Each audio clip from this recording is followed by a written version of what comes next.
Olá pessoal, tudo bem com vocês? Sejam muito bem-vindos a mais um vídeo aqui no canal. Hoje eu vou responder perguntas que vocês deixaram num post que eu fiz na comunidade aqui do YouTube, né? Para que vocês deixassem perguntas a respeito da minha gestação. Então surgiram aí algumas dúvidas, algumas perguntinhas bem legais e hoje eu vou responder aqui tudo para vocês, tá certo? Então, sem muita demora, vamos lá começar esse vídeo. Eu vou começar pela perguntinha da Thaislane Lima, que é uma seguidora super querida que tá sempre por aqui. Mais uma vez, Thay, muito obrigada pela sua participação. E ela fez duas perguntinhas. Primeiro, como as crianças estão lidando com a gestação? Bom, as crianças estão lidando nessa fase da gestação super bem. Eles, desde o iniciozinho da gestação, que a gente contou para eles e para as meninas que são menores, a gente foi explicando, né, que iria chegar um novo bebê na nossa família. A gente já foi introduzindo aí Elisa, né, como a nova irmãzinha deles. Então hoje eles já estão super adaptados a essa ideia. Eles conversam né, no caso, com Elisa na barriga. Eles passam a mão. Quando ela mexe, eles querem, né, querem pegar, querem ver, enfim. Eles são super envolvidos com essa questão da gestação. Então, nessa fase da gestação, eles lideram super bem. Agora, como será depois que Elisa nascer, eu não sei. Eu tenho a sensação de que a mais novinha, Sara, de 3 anos, ela vai ter ali algum tipo de ciúme, o que eu acho que é completamente normal quando você tem crianças pequenas e você tem um novo bebê, tá? Eu acho que é completamente normal. Então eu acho que depois vai rolar ali um ciúmezinho quando a Elisa chegar e a gente tem que dedicar bastante tempo pro bebê. Enfim, vamos ver como será depois. Mas nessa fase da gestação, os três são super envolvidos com a gravidez. E a segunda pergunta dela foi: Luan queria um menino? Luan é o meu filho mais velho, que está com 12 anos. E sim, em todas as minhas gestações, ele queria que fosse um menino. E todo mundo da família sabe, porque ele falava para todo mundo. Ele queria muito que tivesse, né, um menino para ser o amiguinho, o companheiro, para brincar das coisas que ele gosta de brincar. Enfim, super natural também, super compreensível. Mas Deus enviou 3 meninas. E aí ele também super se adaptou com a ideia. Luan é muito carinhoso com as irmãs, muito cuidadoso. Já é com Elisa, mesmo com Elisa dentro da barriga. Então, tenho certeza que quando ela nascer não vai ser diferente. E ele se adaptou, né? Se acostumou com a ideia de ser irmão de meninas e de ser o único homem da casa, no caso, né? Depois do meu esposo. Mas ele queria, assim, todas as 3 gestações que vieram depois dele, ele queria que fosse menino. Pelo menos uma delas, né? Não todas, mas que pelo menos um deles tivesse sido menino, ele queria. Vamos agora para a pergunta da Sônia Ribeiro. Sônia, muito obrigada pela sua participação. Ela perguntou quanto você engordou na gestação e se foi difícil controlar o peso.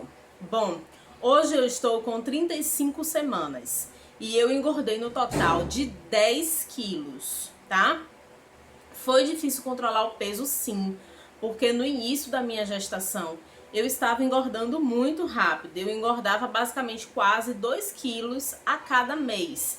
Então, a minha médica sempre me dava um puxão de orelha e sempre me falava em relação ao meu peso e à minha alimentação. Então, quando eu estava ali com 6 meses, que eu já tinha engordado bastante, eu precisei dar uma reduzida aí, né? Uma reduzida não, fazer uma reeducação alimentar, mudar um pouco a minha alimentação. Então eu mudei um pouco o que eu como no almoço, mudei principalmente o que eu como no meu café da manhã, porque eu sempre gostei muito de pão. Eu comia 2 pães de manhã, 2 pães à noite. Daí eu retirei os pães de manhã, geralmente de manhã eu como uma tapioca, um ovo mexido, e aí eu vou fazendo coisas diferentes. E à noite eu como um pão só, então eu saí de 4 pães por dia para 1 pão por dia. Então, pão foi uma coisa que eu reduzi muito. Outra coisa que eu reduzi muito foi massas no geral. Eu sempre gostei muito de comer lasanha, macarrão, enfim. E aí eu tive que fazer essa mudança. Outra coisa que a gente costumava fazer muito aqui em casa, principalmente nesse período que a gente tem passado muito tempo em casa, é fast food. A gente sempre pedia muito fast food em casa, muita pizza, muitas comidas, enfim, só coisas engordativas. Então a gente deu aí uma reduzida nessa questão da alimentação. E com isso eu consegui controlar um pouco mais o meu peso, e aí eu passei a engordar apenas 1 quilo por mês, ou 800 gramas, 700 gramas. Eu sei que na minha última consulta, que foi na semana passada, né, porque agora eu faço consulta de 15 em 15, não é mais uma consulta mensal, é consulta de 15 em 15.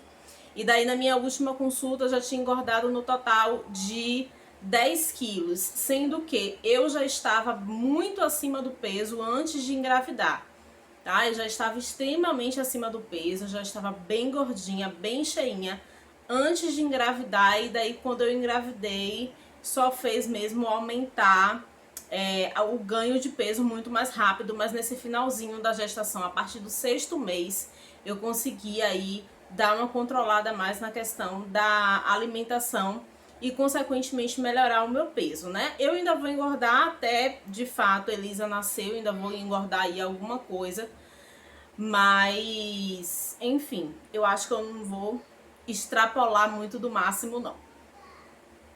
Vamos agora para a pergunta da Raimunda Uzeda. Raimunda, muito obrigada pela sua participação.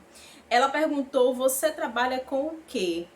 Tem alguém para te ajudar com as crianças? Sou nova por aqui, amei o seu canal. Raimunda, muito obrigada, viu? Seja muito bem-vinda aqui no canal. Bom, ela primeiro perguntou com o que eu trabalho, e eu sou consultora comercial em uma pós-graduação. Meu trabalho, ele é 100% em home office, então eu trabalho de casa, faço os atendimentos todos de casa. Ela perguntou também se tem alguém para me ajudar com as crianças. E não, né? Desde sempre, foi sempre eu e meu esposo, né? Desde o primeiro filho e até depois do nascimento de Elisa, vai continuar sendo da mesma forma. Então aqui em casa somos só mesmo eu e meu esposo, a gente não tem ajuda de outras pessoas, tá? Vamos para a pergunta da Mariana Moreno. Mariana, muito obrigada pela sua participação. Ela perguntou: queria saber como você faz para dar conta de gestação, casa, criança e crianças. Deus abençoe. Mariana, muito obrigada. Então, eu achei a pergunta da Mariana muito interessante, porque vira e mexe sempre alguém me pergunta: Diana, como você consegue dar conta de tudo? E na verdade, eu acho que as pessoas têm uma visão muito utópica do que se vê de fato, né? Eu acredito que não existe essa questão de você conseguir dar conta de tudo, certo? Em algum momento as coisas não dão certo. Tem dias que tá tudo bem, tem dias que dá tudo certo, tem dias que tá tudo alinhado, e tem dias que soa tudo perfeitamente bem. Eu consigo fazer todas as tarefas de casa, eu consigo cuidar maravilhosamente bem das crianças, eu consigo me desempenhar bem no trabalho, eu consigo cuidar de mim, eu consigo cuidar do meu marido, eu consigo fazer tudo e ainda sobra tempo. Mas tem dias que eu não consigo fazer nem metade de uma dessas coisas que eu falei. E é aí que a gente precisa estar preparada para poder ter paciência e entender que vão haver dias bons e vão haver dias maus. Então não existe essa questão de dar conta 100% de tudo o tempo todo. Tem dias que você vai conseguir dar conta, tem dias que eu não consigo dar conta. E eu preciso estar muito equilibrada na minha cabeça para entender isso. Então tem dias que a casa fica desarrumada, que a casa fica sem ser varrida, que fica pratos na pia sem ser lavados. Tem dias que eu não consigo dar atenção suficiente às crianças, a atenção que eu deveria dar às crianças. Tem dias que eu não consigo me desempenhar bem no trabalho, porque eu não consigo dedicar tempo e atenção ao trabalho, ainda mais que eu trabalho de casa, que eu acho um pouco pior nesse sentido, porque você tem que dividir a sua atenção com diversas coisas. É criança querendo comer, criança chorando, criança fazendo isso, criança fazendo arte. Você precisa prestar atenção e você precisa também estar ligada no seu trabalho. Então, de fato, assim, não é uma tarefa fácil, mas é possível, certo? Eu considero possível, tanto que eu faço, né? Eu venho tentando aí fazer todas essas coisas, sendo que dessa forma que eu falei pra você, eu tenho o entendimento de que vai haver dias que vai estar tudo bem e de que vai haver dias que eu não vou dar conta de fazer nem metade do que eu deveria e do que eu gostaria. Agora eu tenho alguns hábitos que me ajudam, que me auxiliam nesse processo de lidar com várias atividades. Eu sempre gostei muito de planejamento, eu sempre gostei muito de me planejar, planejar o meu dia, planejar o meu mês. Então, o planejamento e a organização são coisas que funcionam muito bem para mim e que me auxiliam nesse processo, nessa jornada. Então, eu já sei, hoje, por exemplo, hoje é um sábado, eu tô gravando um vídeo para vocês. Todo sábado eu tiro para gravar os vídeos aqui do canal. Eu gravo 3 vídeos, né? Agora nós estamos aí no mês de março com 3 vídeos por semana. Então, aos sábados eu gravo os 3 vídeos da semana e já deixo programado no canal, aqui pro canal. No domingo geralmente é o dia que eu dou uma ajeitada na casa, sabe? Cada um tem seu dia de fazer faxina em casa. O meu geralmente aqui é dia de domingo, porque é o dia que me resta fazer. Então é o dia que eu vou, acordo cedo, faço aquela limpeza na casa, faço o almoço para a semana toda. Isso também foi uma coisa que eu mudei aqui em casa. Eu antigamente cozinhava todos os dias e depois que eu comecei a trabalhar isso ficou inviável, porque eu não conseguia mais, tipo, parar 10 horas da manhã para poder fazer almoço. As meninas aqui em casa almoçam, todo mundo aqui em casa, na verdade, almoça super cedo. Então, no domingo eu faço o almoço, geralmente eu faço 2, 3 comidas diferentes e congelo e já deixo tudo preparado para a semana. E eu sei exatamente o que eu vou fazer durante a semana, porque eu já tenho tudo programado, tanto em relação ao meu trabalho, quanto em relação às crianças, dia de lavar cabelo, enfim, tudo, gente, tudo. Meu tá na minha agendinha anotado qual é o dia que eu vou fazer o quê. Óbvio que a gente não tem o controle de tudo e que vai haver dias que vão acontecer coisas que não estavam no seu planejamento. Por exemplo, sei lá, e uma criança fica com febre, fica doente, muda completamente a sua rotina. E aí, mais uma vez, você precisa ter equilíbrio para poder lidar com essas situações. Então, no geral, Mariana, é assim que funciona aqui em casa, tá? Eu não consigo dar conta de tudo o tempo todo, mas é algo possível sim, tá certo? A Luana Celestino perguntou: em qual maternidade vai ser o seu parto? O meu parto vai ser na maternidade Albert Sabin, que é uma maternidade pública que fica na região de Cajazeiras, que é a maternidade que atende aí a região que eu moro, tá certo?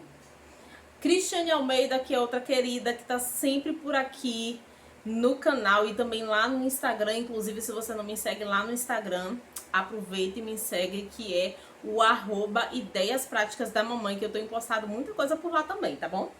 Então a Cristiane me perguntou: você pretende voltar a trabalhar depois que o bebê nascer?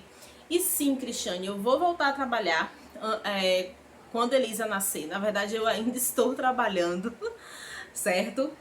Devo parar de trabalhar aí no meado para o final de março e vou voltar quando acabar o período do resguardo, porque eu já expliquei aqui para vocês que eu não trabalho de carteira assinada, eu faço uma prestação de serviço. Quem é autônomo e trabalha fazendo prestação de serviço não tem férias, não tem licença maternidade, enfim. Então eu vou voltando aos poucos. Eu, graças a Deus, eu tenho um trabalho super flexível, a minha chefa é super compreensiva, enfim. E aí eu consigo ter essa flexibilidade de ir voltando aos poucos e ir me adaptando ali junto, né, com Elisa, que vai estar recém-nascida. Enfim, vamos ver como as coisas vão acontecendo. após o nascimento de Elisa, mas sim, eu vou dar essa pausa aí só para esse momento mesmo do nascimento dela e do resguardo, e logo depois eu retorno ao trabalho. A Beatriz Teixeira perguntou: queria saber se depois desse você pretende ter mais filhos. E olha, essa é uma das perguntas que eu mais recebo, tanto aqui no canal, quanto nas redes sociais. Quantas pessoas que me conhecem, meus amigos, família, todo mundo vive me perguntando: Diana, você não vai ter o 5º filho não, né? E eu acho muito engraçada essa pergunta das pessoas, porque eu acho que o fato de já ser a 4ª gestação, de ser o 4º filho, faz com que as pessoas esperem que eu tenha o 5º, 6º, 7º, 8º e por aí vai. E não necessariamente é assim, tá? Não, nós não pretendemos, nem eu nem meu esposo, nós não pretendemos ter mais filhos. Da mesma forma que nós não pretendíamos ter mais filhos há um ano atrás, tá certo? Então a gente entende que tem coisas que não estão nos nossos planos, mas que estão nos planos de Deus. A gente acredita dessa forma, tá ok? Então nós não pretendemos ter mais filhos. Diana, o que você pretende fazer para que isso não aconteça? Porque eu sei que todo mundo tem essa curiosidade, eu já vou matar essa curiosidade de vocês. Eu pretendo sim fazer a laqueadura no momento do parto, certo? Só que a minha única opção de fazer a laqueadura nesse momento é pelo SUS, certo? E pelo SUS é muito burocrático fazer laqueadura, por mais que eu já tenha 32 anos, quase 33, e já tenha 4 filhos. Isso vai depender muito do médico ou da médica que esteja na maternidade no dia, que esteja de plantão, que vá fazer o meu parto. Isso vai depender de uma conversa minha com o médico, certo? Então, quando eu for para a maternidade, eu vou conversar com o médico que estiver lá e, se for possível fazer a laqueadura, faremos, beleza? Se não for possível fazer, eu já tenho no meu planejamento, logo após, né, esse período do resguardo, eu vou colocar novamente o DIU de cobre. O DIU de cobre foi o método contraceptivo que eu mais me adaptei em toda a minha vida. Eu já fiz um vídeo aqui no canal contando para vocês um pouco da minha experiência com o DIU de cobre.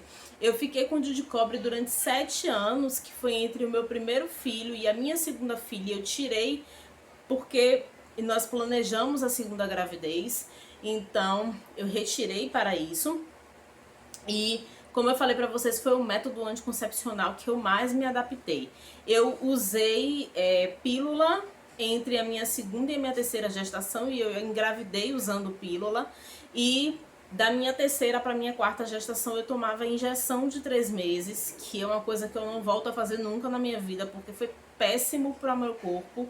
Eu tive uma péssima experiência com a injeção. Eu usei durante 2 anos o anticoncepcional injetável de 3 em 3 meses e foi como uma bomba no meu corpo. Mudou diversas coisas. Se vocês quiserem, depois eu posso fazer um outro vídeo falando sobre isso. Então, para mim, não é uma opção voltar a tomar a injeção. Então, se não rolar de fazer a laqueadura no parto, eu vou colocar o DIU de cobre após o período do resguardo. E aí tem pessoas que me perguntam: Diana, e por que seu esposo não faz a vasectomia? Então, basicamente pelo mesmo motivo do meu, né? Nós só temos a opção de fazer laqueadura e vasectomia nesse momento pelo SUS. A gente não tem condições de pagar isso no particular. E ele deu a entrada, alguns meses atrás o meu esposo deu a entrada para fazer a vasectomia, porém nós não tivemos uma resposta positiva, certo? Porque o meu primeiro filho, ele não é filho biológico do meu esposo, é filho de criação, então ele não conta como filho do meu esposo. Meu esposo mesmo, teoricamente, ele tem 2 filhas, que é Esté e Sara. Elisa não é nascida, então eles não contam filhos nascidos. E pela quantidade de filhos, né, para as regras do SUS para fazer a vasectomia, ele não tem a quantidade de filhos suficiente, que seria a partir de 3 filhos. Então ele deu a entrada, passou por uma entrevista com o médico e o médico explicou para ele: olha, depois de 1 ano do nascimento da sua terceira filha, você pode retornar aqui, que aí com certeza a sua vasectomia vai ser liberada. Mas pelo seu histórico hoje, você é um homem de 32 anos com 2 filhas, o SUS não libera a vasectomia, certo? Então, a gente não vai ficar nesse 1 ano esperando. Então eu vou provavelmente colocar, como eu falei pra vocês, colocar o DIU de cobre logo após o período do resguardo, se eu não conseguir aí fazer a laqueadura no momento do parto, tá certo? Então, gente, foram essas as perguntas que vocês deixaram lá na comunidade. Eu achei muito bacana as perguntas que vocês me fizeram. Futuramente eu faço um outro vídeo desse aí de perguntas e respostas. Me conta aqui nos comentários se você também tem alguma dúvida, alguma pergunta aí que você não tenha feito, que eu respondo todo mundo por aqui também, tá certo? Eu espero muito que vocês tenham gostado desse vídeo. Se você gostou, deixa o seu like. Se você é novo aqui no canal, seja muito bem-vindo, se inscreve e ativa o sininho de notificações, tá bom? Beijo no coração, tchau, tchau e até o próximo vídeo.